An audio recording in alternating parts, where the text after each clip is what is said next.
말씀을 함께 보도록 하겠습니다. 1절과 2절 우리 한 목소리로 함께 읽도록 합니다. 여호와께서 모세에게 이르시되 볼지어다 내가 너를 바로에게 신같이 되게 하였은즉 내 형 아론은 내 대언자가 되리니 내가 내게 명령한 바를 너는 내 형 아론에게 말하고 그는 바로에게 말하여 그에게 이스라엘 자손을 그 땅에서 내보내게 할지니라.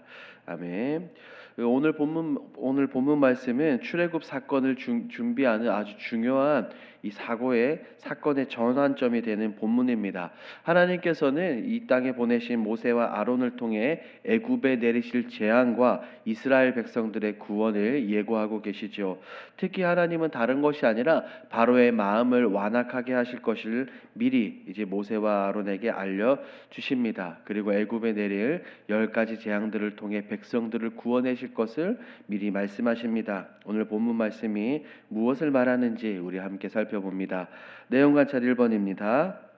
모세는 하나님의 명령에 순종하지 못하는 이유가 무엇이라고 항변합니까? 자, 읽지는 않았지만 6장 30절 말씀을 보면 이 모세가 하나님의 말씀에 변명하는 내용이 나옵니다. 모세가 하나님의 명령에 순종하지 못하는 이유로 다른 것이 아니라 자신의 입이 서툴고 어눌하다라고 말합니다. 여기에서 말하는 이 입이 둔하다라는 이 표현은 즉 모세가 말하는데 능숙하지 않다라고 하는 이 모세의 굉장히 두려워 떠는 불안함을 엿볼 수가 있어요. 이것은 단순히 언어 능력의 부재가 아닙니다. 모세가 사람들 앞에 서서 말을 못하는 게 문제가 아니라 이것은 자신감 결여와 하나님의 능력 그리고 자신의 능력을 의심하는 데서 비롯하는 것입니다. 우리는 그 이유를 알고 있죠. 바로는 어떤 사람입니까? 애굽의 왕이고 이전에 모세는 애굽 사람들을 쳐 죽이고 도망한 살인자였기 때문에 이 모세에게 알게 모르게 이 심리적 부담감이 상당했을 겁니다. 이런 두려움에 사로잡힌 모세의 모습을 볼 수 있습니다. 2번입니다. 하나님께서는 주저하는 모세를 위해 어떤 약속을 주십니까? 하나님은 이 두려워하고 주저하는 모세에게 두 가지를 약속해 주시죠. 먼저는 모세가 하나님의 대리자로서의 권위를 세워 주실 것을 분명하게 선언하십니다. 하나님의 대리자로서 바로에게 그냥 요청하는 것이 아니라 바로에게 명령하는 것이죠. 그리고 그의 형 아론이 그 명령을 전달하는 역할을 하게 될 겁니다. 하나님은 모세의 언변이 부족하다는 요청에 아론을 대언자로 세워 모세를 돕도록 하시는 겁니다. 이게 바로 첫 번째고요. 두 번째는 바로의 마음을 완악하게 하셔 백성들을 쉽게 보내지 않을 것임을 말씀합니다. 그 결과로 애굽에 엄청난 재앙이 내릴 것이고 이를 통해 하나님의 능력과 하나님의 권세가 애굽을 넘어 온 세상에 나타내실 것이라고 분명하게 약속하십니다. 결국 이 모든 것은 무엇입니까? 이스라엘 백성들을 해방시키기 위한 하나님의 놀라운 구속 계획 안에 있고 하나님께서 그들의 출애굽을 성취할 것이라는 분명한 약속, 분명한 언약을 이 모세와 하고 계시는 겁니다. 연구와 묵상을 한번 보겠습니다. 하나님께서 명령에 순종하지 못하고 모세에게 권능과 돕는 자를 붙여주시는 이유는 무엇입니까? 하나님은 하나님 명령에 순종하지 못하고 주저하는 모세에게 권능을 주시고 돕는 자를 붙여 주십니다. 왜 하나님은 이렇게 하셨을까요? 도대체 하나님은 모세에게 왜 이렇게 하셨냐면 이것은 모세의 연약함에도 불구하고 하나님은 하나님의 구원 사역 즉 구속사를 이뤄 가시기 위함입니다. 이 모습을 우리가 생각해 본다면 몇 가지 굉장히 중요한 사실이 있어요. 첫 번째, 하나님의 계획은 인간의 능력에 의존하지 않는다는 겁니다. 모세는 연약했어요. 하나님이 이 사실을 이미 알고 계셨죠. 이러한 이유로 인해 하나님의 계획이 중단되거나 지연되지 않습니다. 하나님은 인간의 어떠함, 인간의 연약함과 부족함에도 불구하고 하나님은 백성들을 향한 사랑하는 자녀들을 향한 구원 역사를 계속해서 이루어 가십니다. 돌려서 생각해 본다면 모세가 가지고 있는 이 약점, 모세의 부족한 점은 오히려 하나님의 영광과 하나님의 권능을 분명하게 드러내는 귀한 기회가 된다는 것이죠. 두 번째, 하나님은 우리의 순종을 원한다는 겁니다. 비록 모세가 두려워하여 여러 번 거절했지만 하나님은 그 명령을 절대로 거두지 않으셨어요. 대신 이 부족한 모세에게 요구하셨던 것이 무엇입니까? 하나님 말씀에 순종하는 겁니다. 그리고 모세에게 필요한 도움과 능력을 약속하셨죠. 이 모습을 보면 하나님께서 우리에게 원하시는 바가 무엇인지 우리가 깨달을 수 있어요. 우리가 나의 능력, 인간의 힘과 능력을 의지하지 않고 능력의 원천이자 공급자이신 하나님만 신뢰하며 순종하기를 원하시는 겁니다. 이로 인해 하나님은 모세에게 권능과 돕는 자를 붙여주시게 되는 겁니다. 느낀 점을 봅니다. 하나님께서 사명을 맡긴 자에게 권능과 돕는 자까지 예비해 놓고 용기를 주신다는 점에서 무엇을 느낍니까?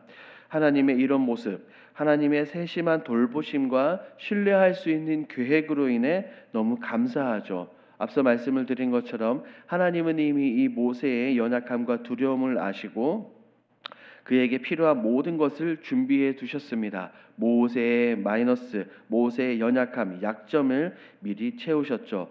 이것을 우리의 삶 속에 적용을 해보고 생각해 본다면 우리에게, 여러분들에게 하나님께서 어떠한 사명과 어떠한 명령을 주실 때 모든 자원들과 도움을 미리 알고 계시고 미리 준비하고 계신다는 겁니다. 왜 그렇죠? 나의 연약함, 우리의 연약함과 부족함을 채우시는 하나님의 세밀한 돌보심이 있다는 겁니다. 더불어 우리의 약점을 알고 계심에도 불구하고 우리를 하나님의 사역에, 하나님의 영광에 동참하도록 불러주시니 얼마나 감사합니까? 내가 부족해서 들어온 것이 아니라 어쨌든 이루어 가시는 하나님의 계획 속에, 하나님의 그 역사 속에 우리를 불러주시고 사용하여 주시니 이보다 큰 감사가 어디 있겠냐는 거예요.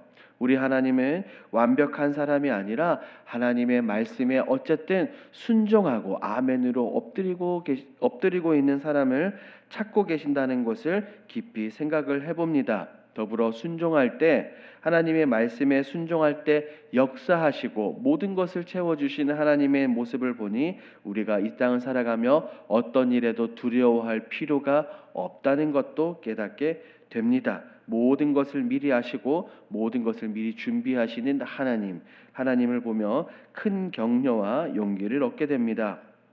적용입니다. 내가 혼자 힘들어할 때 하나님께서 돕는 자를 붙여주신 적은 언제입니까?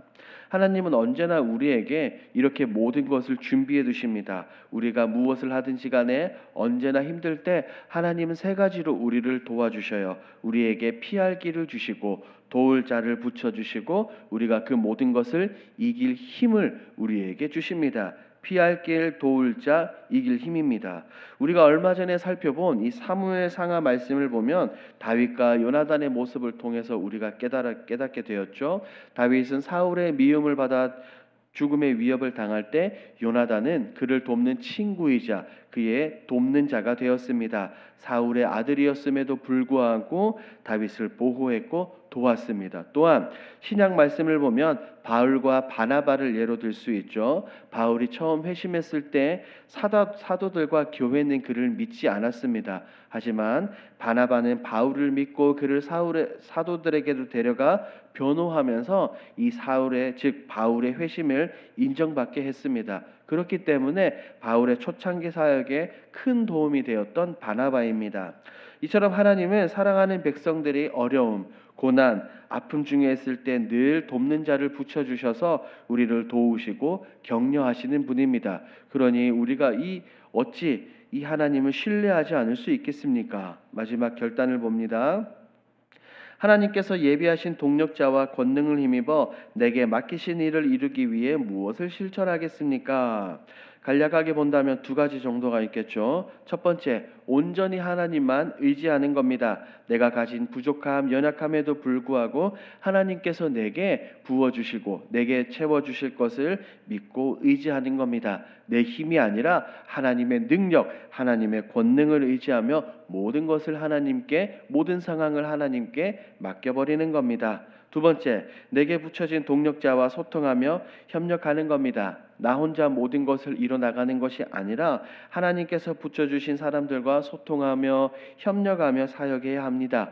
내가 제일 잘나고 내가 제일 똑똑한 것이 아닙니다. 머리를 맞대고 함께 나눌 때 더 좋은 의견들과 더 큰 하나님의 영광을 위해서 우리가 달려나갈 수 있는 겁니다. 이것을 기억하시고 하나님만 의지하시고 동력자들과 붙여주신 분들과 잘 소통하며 주어진 사명을 잘 감당하시는 저와 여러분들이 되길 우리 주님의 이름으로 축복합니다. 아멘. 이 시간 함께 기도하겠습니다. 첫 번째, 오직 하나님만 바라보고 신뢰하게 하옵소서. 두 번째, 오늘도 하나님께서 돕는 자를 내게 붙여주셔서 주님의 일을 이룰 것을 신뢰하게 하소서. 이어서 9월 집중 기도 제목입니다. 모든 공사 과정에서 안전을 지켜주시고 지역사회에 선한 영향력을 미치게 하옵소서.